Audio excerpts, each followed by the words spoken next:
Okay, this video is going to be about why I personally do not take psychotropic medicine and what I do instead of psychotropic medicine. Now, keep in mind, I am not a medical doctor or a psychiatric doctor or anybody that should be giving medical advice.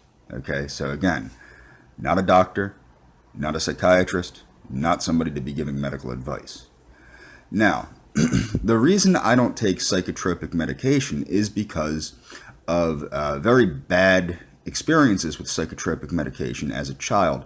Now, luckily, I did have a decent psychiatrist. He was an obstetrician before he was a psychiatrist. Now, he told me the one thing. I was some other psychiatrist diagnosed me with xenophobia. And that's when he had enough of the nonsense of the other psychiatrists. And he explained to me, he said, the problem, because I thought I was sick because I didn't like certain groups of people. And he said, he said to me, the problem you're having is that you think that the people diagnosing you with a mental illness are sane.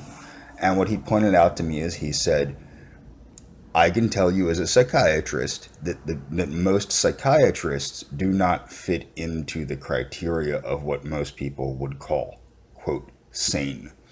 Now, the reason that was important to me is because I had been very badly medically screwed up by psychiatric drugs. Now, the cool thing about this dude was he took me off the medications, and he encouraged me very much to work on my physical health. He was a firm believer in the medical model, a true medical model.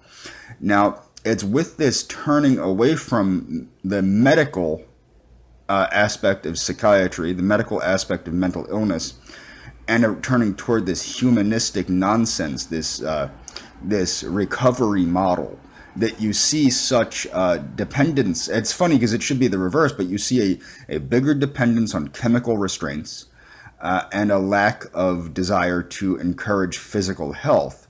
Now, what's funny is another reason I don't do psychotropic meds is because they damage the brain and they cause a slew of different health problems, liver issues, all sorts of stuff. Plus, when they study a lot of these psychiatric medications, they study singular medications. When you go to a psychiatrist, they give you a cocktail. They give you a whole bunch of different crap that you take at once, and nobody really knows 100% how it's going to interact in your body. And there's also biochemical individuality. So what do I do instead? Now, what I do instead, now there's a religious sect in the United States that I've mentioned before called the Seventh-day Adventists. One of the funny things about the Adventists is they actually got results with psychiatric patients. Now, mind you, most people like myself, I was diagnosed with a whole slew of crap as a kid, but what I have most recently been diagnosed with is PTSD and PTSD and obsessive compulsive disorder. Now, why is that important? Well, because that manifests as severe agitation. What I'd like to joke about is if I was a little bit younger, I would be diagnosed with the new magical thing, which is autism, because I have an elevated IQ and I'm easily agitated. So what I do instead is I discovered what's called orthomolecular medicine, which was created by two doctors. One was a doctor of psychiatry named Abraham Hoffer, and the other was a doctor of chemistry named Linus Pauling. And they created a form of medicine which treats illness. They assume that illness is caused by nutritional deficiencies, and then they correct these deficiencies with mega doses of vitamins. I do not do that per se. What I've discovered is that, like my old psychiatrist that had passed away said, it is extremely important to pay attention to the physical health because you must understand the brain and the nervous system are present in the body. The mind is what is happening with the brain and the nervous system. The body interacts with the surrounding environment, and that's all processed into the body. So you have to take proper care of your body if you want it to work properly. And if you want your mind to work properly, you have to take care of the body properly. So I follow a very strict Seventh-day Adventist diet. I do supplement with key supplements, which I will cover. But again, remember, I should not be giving medical advice.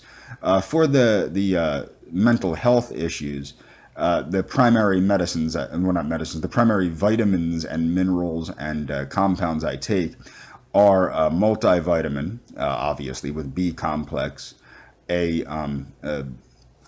what do you call it? Soy lecithin for choline and for serine, glutamine, creatine, and various other vitamins. Well, I'll get into that later in later videos.